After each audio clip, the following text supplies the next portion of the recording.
Usually when we talk about a diagnosis, whether it's a doctor looking at a patient or an engineer looking at a bridge, there's this expectation of precision. Like, if you break your arm, the x-ray shows a jagged white line. Right? Yeah, exactly. The doctor points right to it and says, there it is. Yeah. It's totally binary, broken or not broken. Right. And it's a very comforting way to view the world, honestly. We inherently like things to be visible and, well, easily categorized. We do. But then you step into the world of social welfare. You start looking at charitable giving, grassroots survival, the whole ecosystem of nonprofits trying to hold society together, and suddenly that x-ray machine just doesn't work anymore. No, it really doesn't. We're looking at a landscape that is just deeply complex, and it brings us to this massive, completely counterintuitive paradox that we are unpacking in today's deep dive. It's a huge paradox. Right, so think about the billions of dollars in grants pouring into the social sector every single year. These are massive, super well-intentioned infusions of cash from governments and major institutions. Yep. The lifeblood of the sector, supposedly. Supposedly. But what if those grants aren't actually saving grassroots organizations? Like, what if, in this strange twist of economic physics, that money is actually accelerating their collapse? Which is a terrifying thought, right? It forces a really uncomfortable reevaluation of how capital actually works in the social sector. Totally.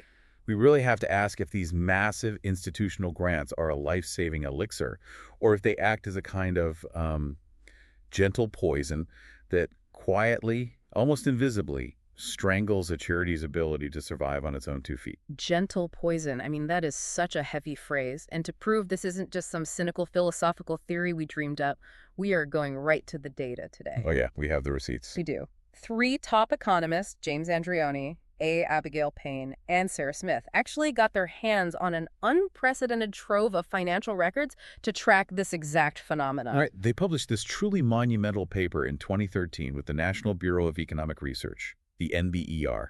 And what makes this specific source so uniquely powerful is the sheer scale of the observation. I mean, they didn't just run a survey or look at a handful of case studies, did they? Not at all.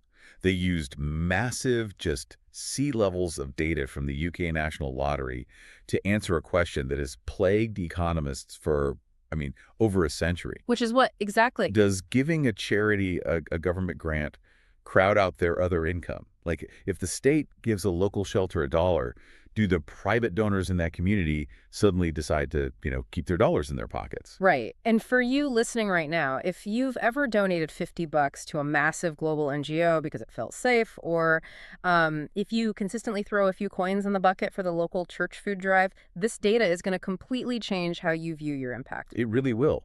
Because the mechanics of how charity actually works under the hood are completely contrary to our basic instinct. Totally backwards. But to understand why the UK data in this 2013 paper was such a bombshell, we first have to look at the established baseline, right? We have to look at what was happening in North America. Yeah, the North American baseline is crucial context here. For a long time, the academic consensus, like the ironclad rule of charitable economics, was based on empirical observations from the United States and Canada. And what did that rule say? Well, the data there consistently pointed to a very bleak dynamic.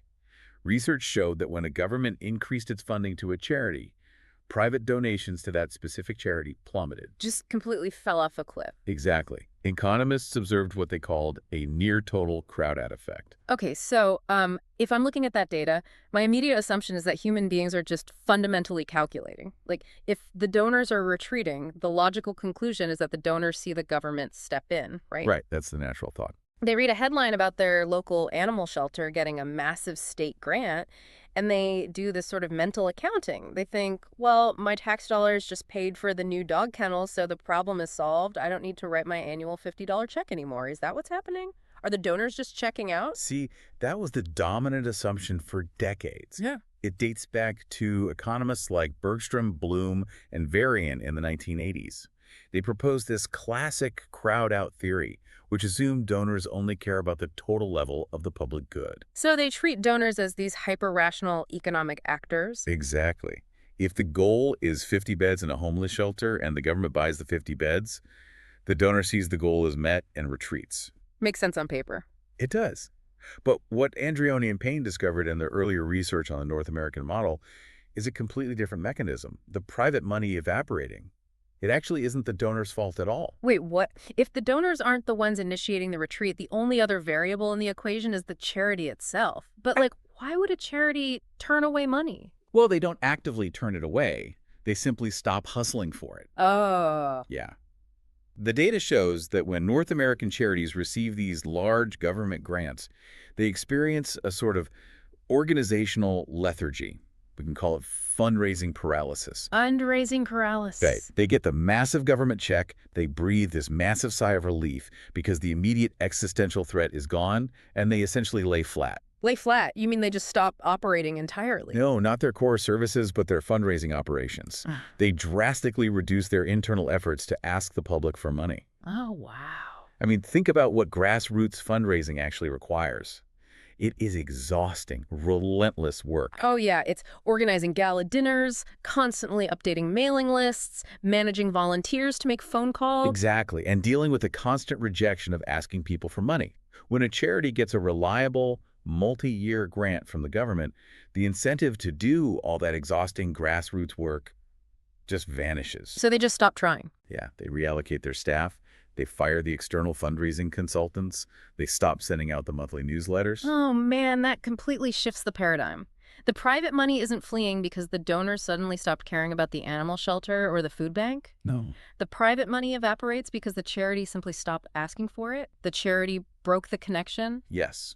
It's an active withdrawal from the marketplace of private giving. They substitute a diverse, complex web of local private donors for one single massive patron, the government. That is a fascinating yet honestly tragic organizational failure. Because a grant that is fundamentally meant to empower a community organization, to give it the resources to expand its impact, instead it breeds total complacency. It really does. It takes a vibrant, active community advocate that is deeply entangled with its local citizens, and it turns them into a passive, isolated dependent. They basically go to sleep at the wheel. And the long-term consequences of that sleep are severe, because once an organization goes quiet, the community forgets about them. Right, out of sight, out of mind. Exactly. Donor lists grow stale. The emotional ties that bind a community to a cause begin to fray. And here's the ultimate danger. Government grants are rarely permanent. Oh, right. Political winds shift. Yep. Budgets get slashed and the grant dries up. When that happens, the charity wakes up from its complacency to find its entire private support network has vanished. They are left with absolutely nothing. Wow. And that was the established reality. That was the North American model of charitable economics. That was the nightmare, yeah. Which makes the findings from across the Atlantic so disruptive. Because while the US and Canada were experiencing this laying flat phenomenon, the British government was operating a completely different kind of financial lever, weren't they? They really were. They managed to generate hundreds of millions of pounds for social projects without technically raising taxes, and the impact it had on the charities was entirely different. Right. So to understand the UK data, we have to look at the mechanics of wealth distribution in the UK National Lottery, specifically the Good Causes Fund. Okay, let's break that down. This isn't just a state-run gambling operation. It was designed from its inception in 1994 as a massive engine for national philanthropy. Okay. The structure is brilliant in its simplicity.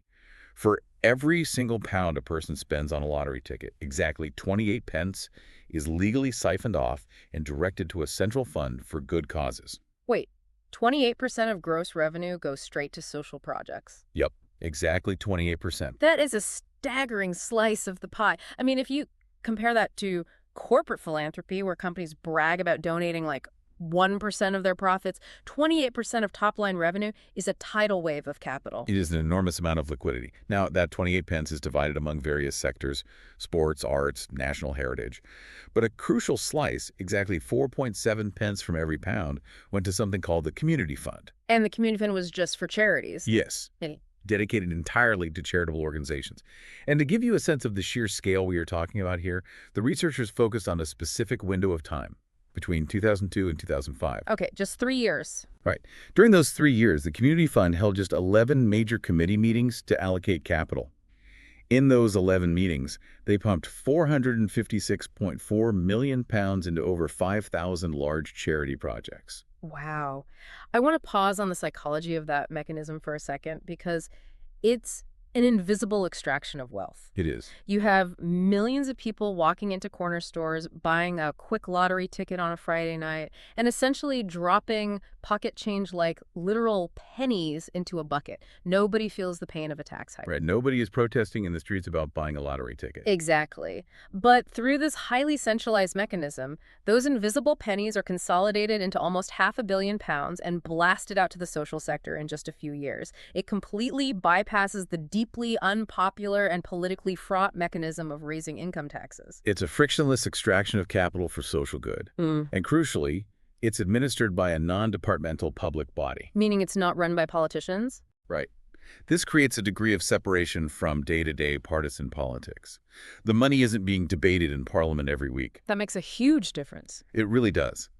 The stated aim of the Community Fund was very clear: to help meet the needs of those at greatest disadvantage in society and to improve the quality of life in local communities. They were focused on substantial interventions, with grants averaging around £150,000 each. Okay, so the community fund has this mountain of cash, and they are distributing it to thousands of charities. But as we just learned from the North American data, throwing £150,000 at a local charity doesn't guarantee they will thrive. Not at all. In fact, based on the established economic theory, that money might just put 5,000 British charities into a fundraising coma. So to figure out if this British money actually worked differently, the researchers had to analyze the data in a completely unprecedented way, right? Yes. The methodology is where this paper truly shines. To understand the genius of their approach, we really have to look at the most persistent, terrifying problem in empirical social science: separating causation from correlation. Oh, this is the trap that catches almost everyone who looks at data casually.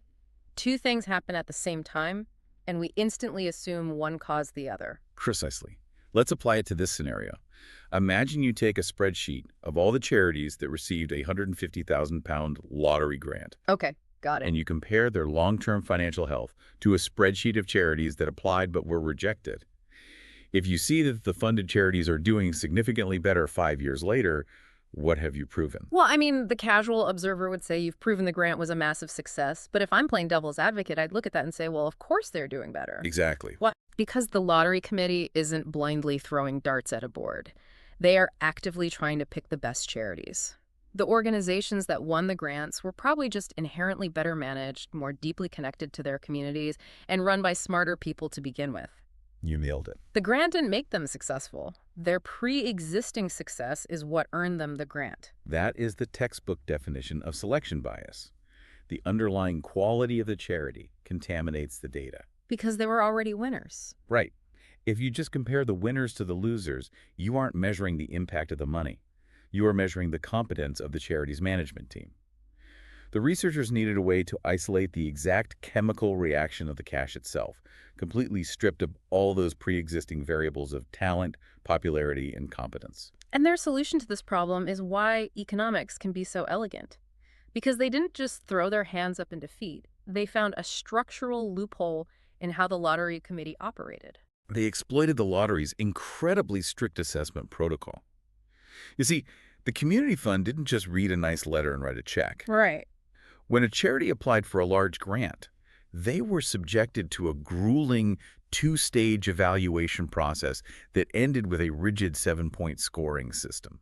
Let's actually walk through what those 7 points were, because it highlights how rigorous this vetting was. I have the list here. Go for it. So the charities were scored on, number 1, the management of the organization. Number 2, the viability of the project budget. Number 3, how well they were serving the community. Right. 4, their internal project evaluation methods. 5, the actual impact of the project. 6, whether the project meets a tangible need. And 7, how well they were targeting disadvantage. It was intense, and every single one of those categories was scored at a 6, except for the management category, which was just a pass-fail, 0 or 1. It was an incredibly granular, bureaucratic audit. They were assessing organizational health, financial literacy, and social impact all at once. And because the committee relied on this rigid scoring matrix to rank the applications, the researchers realized they could execute a strategy called marginal sample identification. I love this concept so much. Instead of looking at the whole pile of winners and losers, they zoomed in. They threw out the obvious winners, the charities that scored perfectly across the board, and were clearly elite organizations. Okay.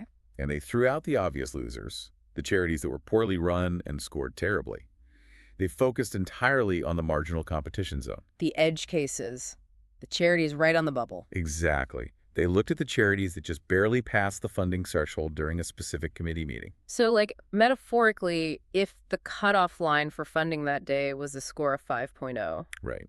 They looked at the charities that scored a 5.001 and got the £150,000, and then they compared them only to the charities that scored a 499 and were rejected. It's like watching two Olympic sprinters crossing the finish line a millisecond apart. That's a great way to put it. If you look at those two runners, they are virtually identical in their skill, their years of preparation, their biomechanics, their diet. They're the exact same caliber of athlete. Yes. But because of a microscopic variable, a slight gust of wind, a fraction of a delay off the starting block runner crosses the line first. That runner gets the gold medal, the millions of dollars in corporate endorsement deals, the fame, the legacy. Well, the other runner gets. The other runner, who is statistically identical in talent and effort, gets absolutely nothing and goes back to their day job. That analogy perfectly captures the essence of a marginal sample. In these edge cases, the difference between a charity getting £150,000 and getting zero had almost nothing to do with the intrinsic quality of the organization. It was just luck. It was largely dictated by luck. It was about how much competition happened to be at that specific committee meeting. Or maybe the committee had already funded 3 projects in London that day and needed to balance their geographic portfolio by funding a project in Manchester. So by tracking these almost identical twins, one that was randomly funded and one that was randomly rejected, the researchers finally had a pure, uncontaminated look at what the injection of capital actually does to an organization. Yes, they controlled for competence, and what remained was the pure effect of the grant. And the scale at which they tracked this is staggering. This wasn't a survey of 50 organizations. No. They matched the grant application data with the UK Charity Commission's massive mandatory financial database. For those unfamiliar, the UK Charity Commission requires detailed financial reporting from charities. It's essentially the IRS of the British nonprofit world. Right. And by linking these databases, the researchers tracked 5,071 charities across 24,204 distinct financial records. Over a 7-year period, too. Yep. They watched these organizations before they applied, during the application process, and for years afterward. It is a comprehensive, inescapable tracking of capital. There is simply nowhere for anomalies or reporting errors to hide in a data set of that magnitude. Exactly. And when they finally ran this massive, purified data set through their models, the results completely shattered the established North American narrative. It was a total paradigm shift. Because instead of seeing the North American crowd out effect, instead of seeing charities lay flat, fire their fundraisers, and go to sleep, the UK lottery grants caused total charity incomes to experience a massive counterintuitive surge. It was huge. Overall, the data showed that being awarded a lottery grant increased a charity's total revenues by an average of 20%. So it didn't replace private giving, it acted as a catalyst for it. The government money was a net positive, it didn't cannibalize the ecosystem. Exactly, the money was additive. But, and this is where the paper moves from being simply interesting to being genuinely profound, that 20% average is highly deceptive. Why is it deceptive? Because it hides a deeply polarized reality underneath. The effect of the grant was not uniform across the board.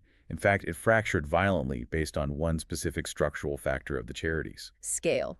The existing size and revenue of the charity before the grant arrived.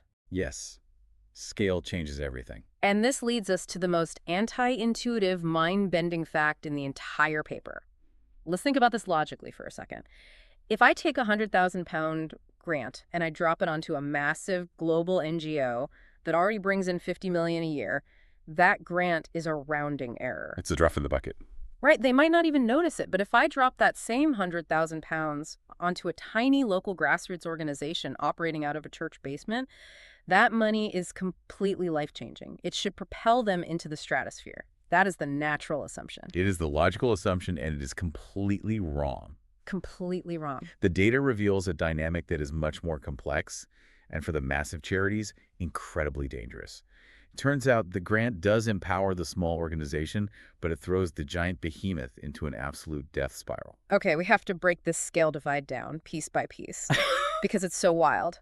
Let's start with the micro and small charities, the ones who experienced what the data refers to as a golden multiplier. Okay, let's look at the small charities.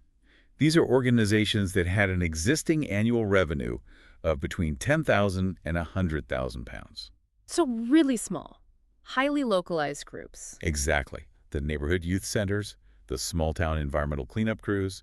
When these organizations received a lottery grant, the money didn't just add to their bottom line. It actively multiplied. How much did it multiply? The data shows that for every 1 pound of grant money they received, their total income actually increased by 1 pound and 24 pence after 4 years. Wait, let me make sure I'm getting the math right. The government gives them a single pound. And instead of just having that 1 pound to spend, they somehow end up with 1 pound and 24 pence in total new revenue. Yes, the government's 1 pound somehow conjured an additional 24 pence out of the private sector. That is wild. It is a highly aggressive crowd in effect. The grant acts as a magnet. And it gets even more dramatic when you look at the medium charities. The ones making between 100,000 and 1 million pounds a year. Right.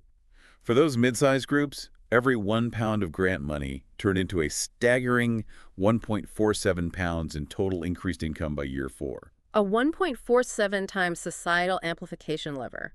That is an incredible return on investment. It really is. It means you give these mid-sized groups seed water, and they don't just drink it to survive today. They use it to grow a massive orchard that attracts even more resources. The community actually rallies around them harder because of the grant. They are the ultimate engines of social capital. They are large enough to have some operational capacity, but small enough that they are still deeply, intimately connected to their local donor base. They know how to leverage a win. But now we have to flip the coin. We have to look at the dark side of the data, the phenomenon affecting the major charities. The giant behemoths. Organizations pulling in over 5 million pounds in annual revenue. The household names. Right. When a massive charity receives one of these highly restrictive lottery grants, the multiplier effect doesn't just flatten out to zero, does it? It turns violently negative. How negative? Walk us through the regression analysis on the behemoths. The models show that for the massive charities, for every 1 pound of lottery grant money they received, their total income eventually evaporated by nearly 30 pounds. Wait, what? Specifically, a coefficient of negative 29.75 pounds by year 4. That number? It's almost impossible to process. A coefficient of negative 29.75. If I give you one single dollar to help your cause, you somehow manage to lose almost $30 in overall revenue. It's catastrophic. It's like tossing a lit match into a vault of cash. How is that physically, operationally possible? What are they doing inside these giant NGOs? It comes down to the underlying mechanism of how giant organizations operate, and it relates back to the agency problem in corporate economics. Remember the nature of these lottery grants. They are highly restrictive. You don't just get a blank check to use however you want. Right. You get money to execute a very specific, rigidly defined project, and you are subject to intense government auditing to prove you spent it correctly. So you can't use the money to pay the CEO's bonus or cover old debts. It's ring-fenced. Exactly. Now, a small charity takes a restrictive project grant and integrates it into their core survival. It becomes their primary mission. But a giant charity operates differently. Because they have so many other things going on. Right. They have a massive, highly complex portfolio of funding. They have hundreds of spinning plates, corporate sponsorships, legacy endowments, high net worth individual donors, and thousands of small grassroots donors. They are essentially operating like Fortune 500 companies? Yes. And when a giant bureaucratic charity receives a highly restrictive, heavily monitored government grant, the internal bureaucracy takes over. Oh, I see where this is going. They have to allocate massive internal resources, hiring compliance officers, restructuring project managers, generating endless quarterly reports just to manage the execution of that specific government project. And because they have other, more flexible revenue streams, they make a fatal operational decision. They use the lottery money as an excuse to completely abandon their traditional, unrestricted grassroots fundraising. Ah, so the laying flat syndrome we saw in North America does exist in the UK, but it only infects the giants. Precisely. The behemoths shift their battlegrounds. Because managing the government grant is so resource-intensive, they stop doing the exhausting, unsexy work of building local community ties. They stop sending out the emotionally engaging $20 mailers to grandmas in Ohio or Yorkshire. Exactly. They stop hosting the local community bake sales. They reassign their fundraising staff to become grant compliance officers. They lose touch with the streets. They become so obsessed with servicing the bureaucratic demands of the state patron that they completely sever their emotional connection to the private donor base. And because a giant charity's private donor base is so massive, when that network begins to atrophy and those private donors walk away, the financial collapse is catastrophic. So the government gave them £1 million. But by neglecting their grassroots network, they slowly bleed out £30 million over the next 4 years, minus 29.75 for every £1 granted. It is a textbook example of organizational drift. It's a terrifying cautionary tale about the dangers of scale and bloat. The infusion of capital makes the small guys scrappy, magnetic, and highly effective.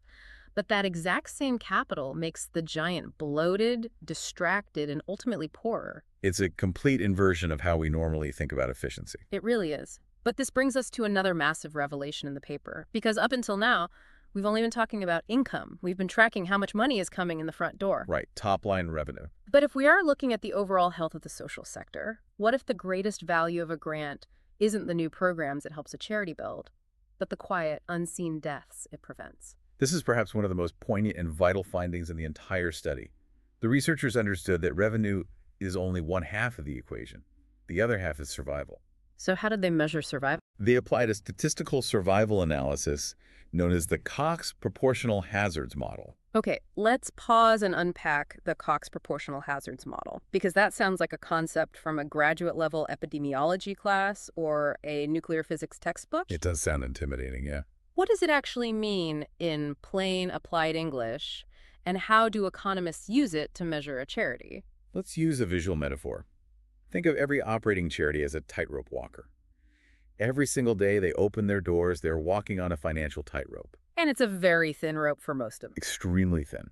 A strong gust of wind, a major donor suddenly pulling their funding, an unexpected roof repair, a sudden spike in local poverty can easily knock them off. Okay.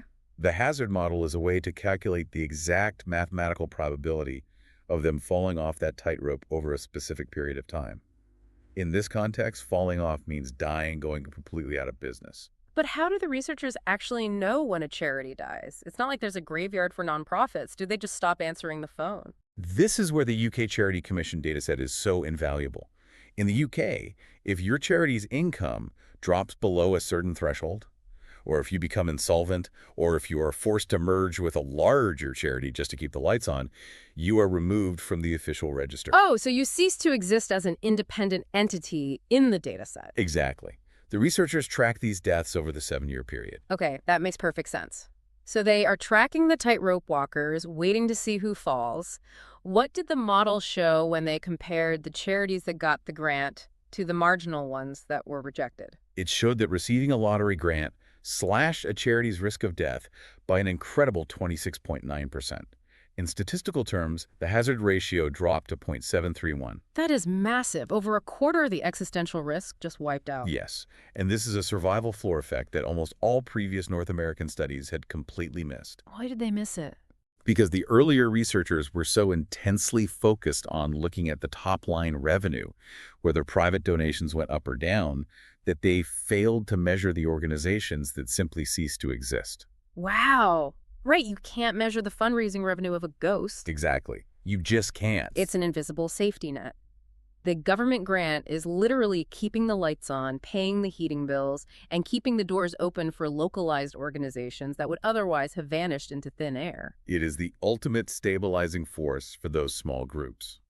But as I was looking at the charts detailing this timeline, there's a really bizarre anomaly that jumps out, a strange quirk of time.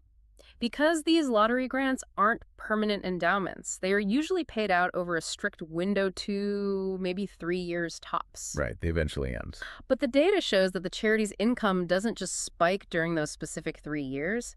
The income keeps surging in years 4 and 5. How does that make any logical sense? It seems like a glitch, right? Yeah. The government check has already cleared. The money has been spent. The grant is over.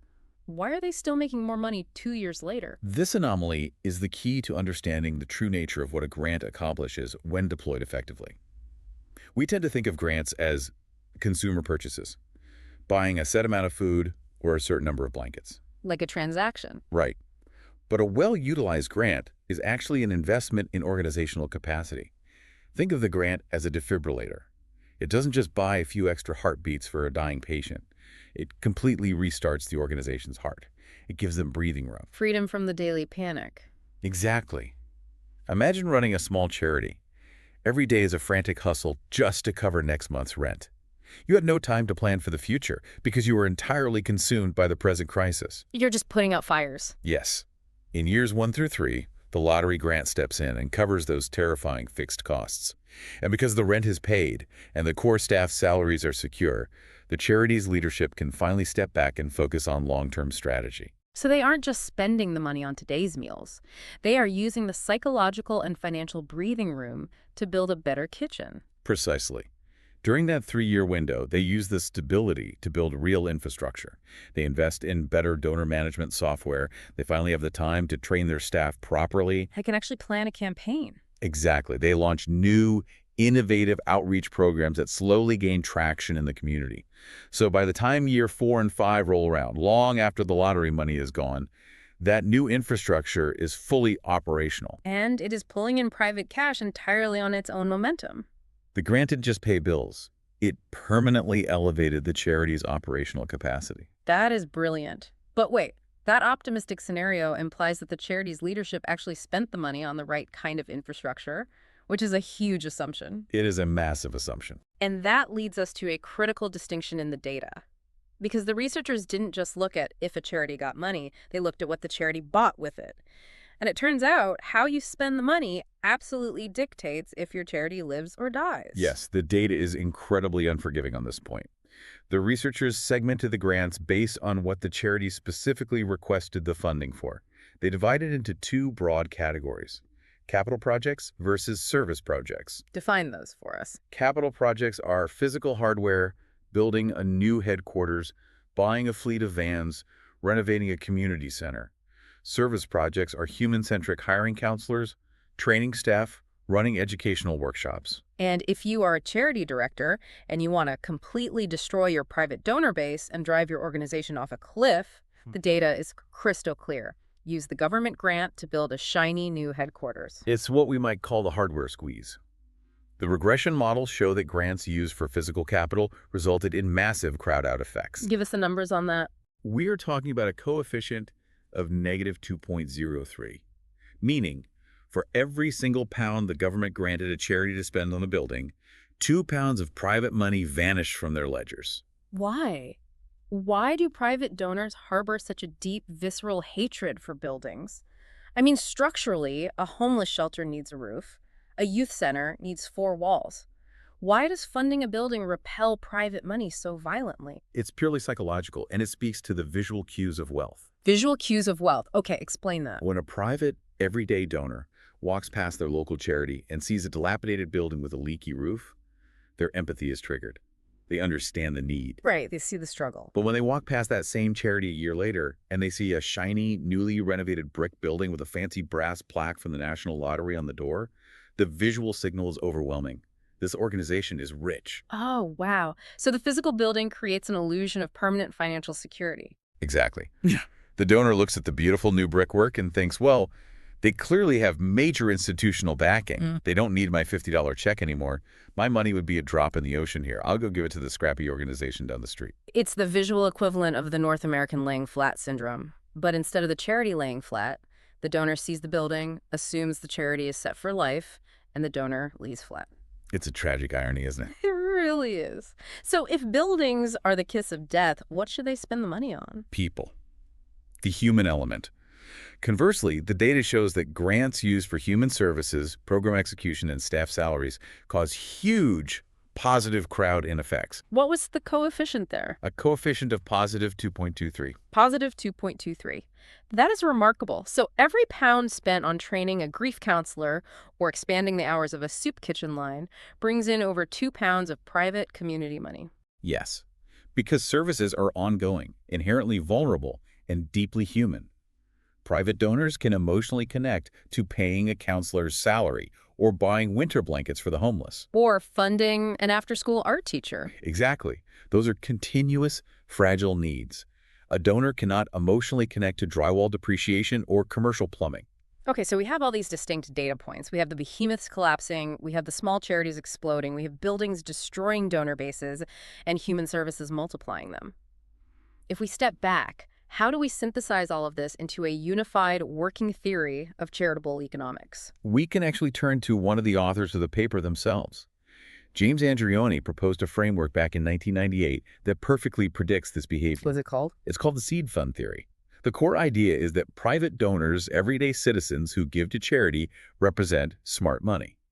But because they have limited resources, they're also highly risk-averse. Right. I mean, if I only have $100 to give to charity this year, I want to make sure it actually does something. Nobody wants to be the first person on an empty dance floor, and nobody wants to fund a project that is going to go bankrupt in 3 months. Exactly. Smart money only wants to pay for the second step.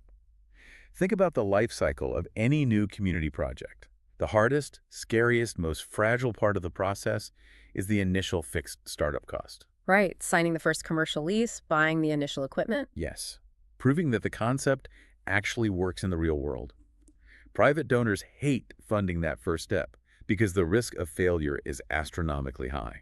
So the government grant steps in as the high-risk seed capital, like a venture capitalist in Silicon Valley taking a bet on a startup in a garage. Precisely. The government takes the financial hit on the unsexy, high-risk fixed costs. They absorb the initial friction. And once the project is standing on its own 2 feet, once the doors are open and the program is visibly working, society looks at it and says, oh, this isn't a risky pipe dream anymore. This is a sure thing. And they eagerly rush in to fund the ongoing operations. Yes. The government grant fundamentally lowers the barrier to entry for private philanthropy. That is a profound reframing of the state's role. The government isn't replacing the citizen, it's just paying the exorbitant cover charge so the citizen can comfortably enter the club. That's a perfect analogy. But there's another, deeper reason why the citizens suddenly rush in to fund these seeded projects, and it's arguably the most fascinating psychological lever in the whole paper.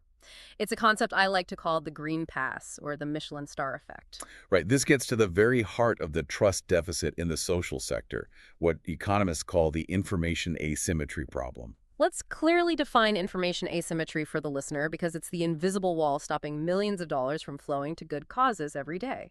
If I'm a regular person and I decide I want to donate $500 to help save the rainforest, I immediately run into a wall of doubt. You do. I don't actually know if the charity I'm looking at online is legitimate. I don't know if their CEO is embezzling the money to buy a yacht, or if their accounting is a disaster, or if their programs actually result in trees being planted.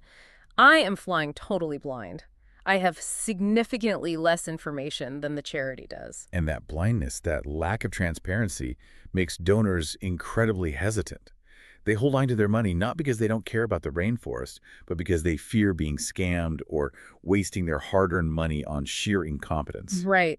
So how did a boring, bureaucratic government scoring sheet, the 7-point evaluation we talked about earlier, become the ultimate VIP pass to solve this hesitation? Because that 7-point assessment was notoriously strict and highly visible. It measured financial viability, community impact, and management competence. Because the vetting process was so grueling, surviving it acted as a giant, flashing, quality assurance beacon to the general public. It's exactly like a restaurant getting a Michelin star. Before the star, you might walk past a restaurant and think, well, I don't know, the menu looks okay, but is it really worth $200 a plate? What if the fish is frozen? You have information asymmetry. You have no idea what's happening in the kitchen. Right. But the moment you see that Michelin star plaque in the window, your entire psychological posture changes. You instantly know that an army of ruthless, uncompromising professional inspectors has invaded that kitchen, audited their ingredients, tasted the food, and verified the absolute quality. And suddenly, you aren't hesitant anymore. In fact, everyone wants a reservation. The UK National Lottery Grant serves as the Michelin star of the social sector. It completely erases the private donor's information asymmetry. Because the government already did the homework. Right. The donor looks at the charity and says, well, I certainly don't have the time or the forensic accounting skills to audit this charity's books. But the British government just spent 6 months doing exactly that, and they were confident enough to give them £150,000. They must be legitimate. The grant is a massive structural credit endorsement. It is. But the paper shows us that this Michelin star didn't attract the same kind of diners to every restaurant, did it? The researchers broke the data down by sector, and there were some really weird outlier winners in the data. Yes, the heterogeneity, the variance in the results across different types of charities is striking.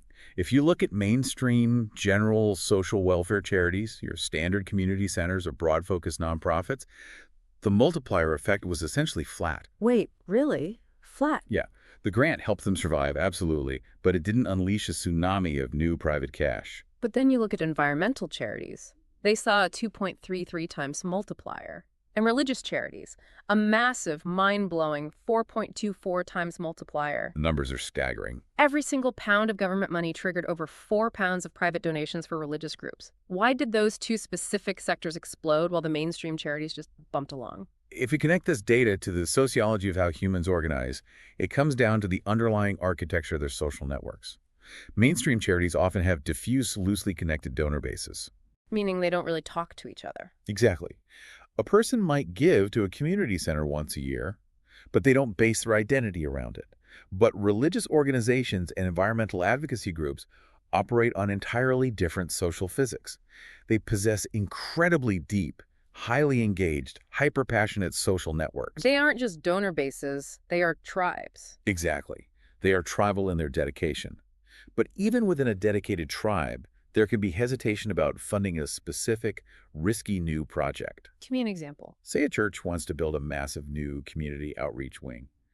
The congregation might be hesitant because it sounds expensive and risky, but once the government steps in and provides that initial stamp of approval and the seed money, it validates the project. It signals to the tribe, this isn't just a wild idea from the pastor. This is a real, vetted, viable operation. And because the network is already so tightly knit and passionate, that single spark of validation unleashes an absolute tidal wave of follow-up funding from the congregation. It's the difference between throwing a lit match onto a damp log versus throwing a match onto a pile of bone-dry kindling.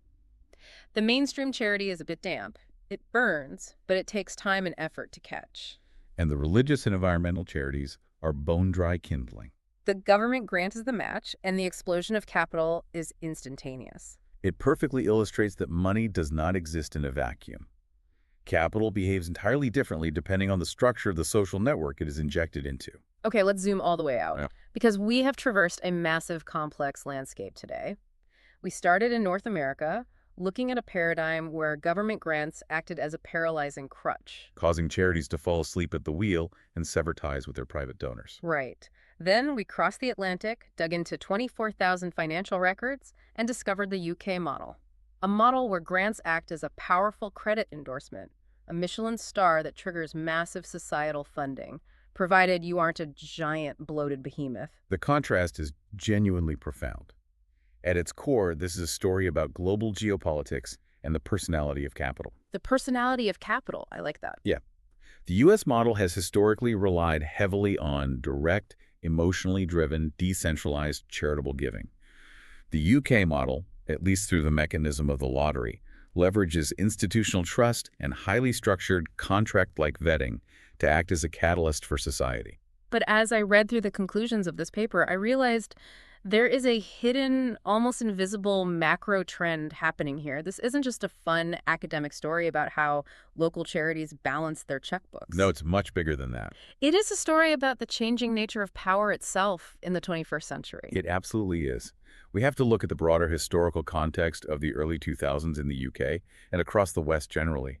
The rise of the National Lottery's Good Causes Fund is inextricably linked to the slow retreat of the traditional welfare state. Right, the post-war era. For decades following World War II, the dominant political assumption was that the central government would directly provide the vast majority of social safety nets through direct taxation and heavy state intervention. The government itself was the ultimate behemoth charity. Right. But as we enter the 21st century, governments across the West began shrinking their direct fiscal responsibilities.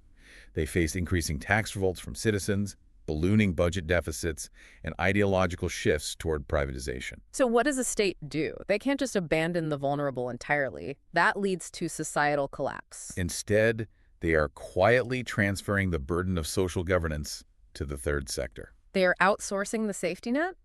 They use the lottery as a politically frictionless wealth extraction tool because, again, nobody complains about willingly buying a lottery ticket the way they protest a hike in the income tax. And then they funnel that money to these scrappy, high-leverage, mid-sized charities. They are deputizing these tiny organizations to do the heavy lifting of social care. Precisely. And as the data from Andreoni, Payne, and Smith proves beyond a shadow of a doubt, it is a highly efficient transfer of power. The multiplier effect. Exactly. The central government puts in £1, and the mid-sized charity magically turns it into £1 and 47 pence of social value by leveraging their local tribal community networks.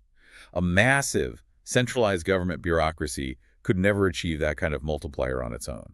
It's an invisible reconstruction of how society operates. Yeah.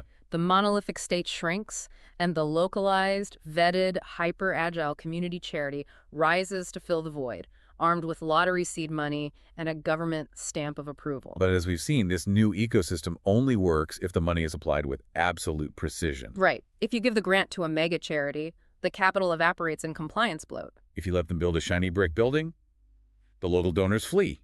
The balance of this new safety net is incredibly fragile. Which leaves us with a final lingering thought. Because if you look at the news on any given day, we all know that the world is getting more volatile. We've seen economic shocks, systemic crises, and rapid social shifts. The safety net is going to be tested again and again. Exactly. So I want you to think about this the next time you drop a coin into a donation bucket, or the next time you hear a politician giving a speech about how we need to fund social programs. When the next major crisis hits, and it absolutely will, who do we really want on the front lines? That is the ultimate question. Are we putting our trust in the giant, well-funded, monolithic, bureaucratic behemoths? The organizations that look so safe, so permanent, and so impressive from the outside? But as the raw data clearly shows, are actually bleeding capital, shifting their battlegrounds to chase government audits, and fundamentally losing touch with the very people they're supposed to serve. Or is the true safety net of our future, the real enduring resilience of our society, actually hiding in those fragile, tiny, hyper-local community groups, the scrappy organizations that are walking a financial tightrope every single day, relying on deep tribal networks? Organizations who are just one lucky 0.1-point score away from getting the seed money they need to completely change the world. Think about where the real power lies. Because as the numbers prove, sometimes the smallest lever moves the heaviest stone.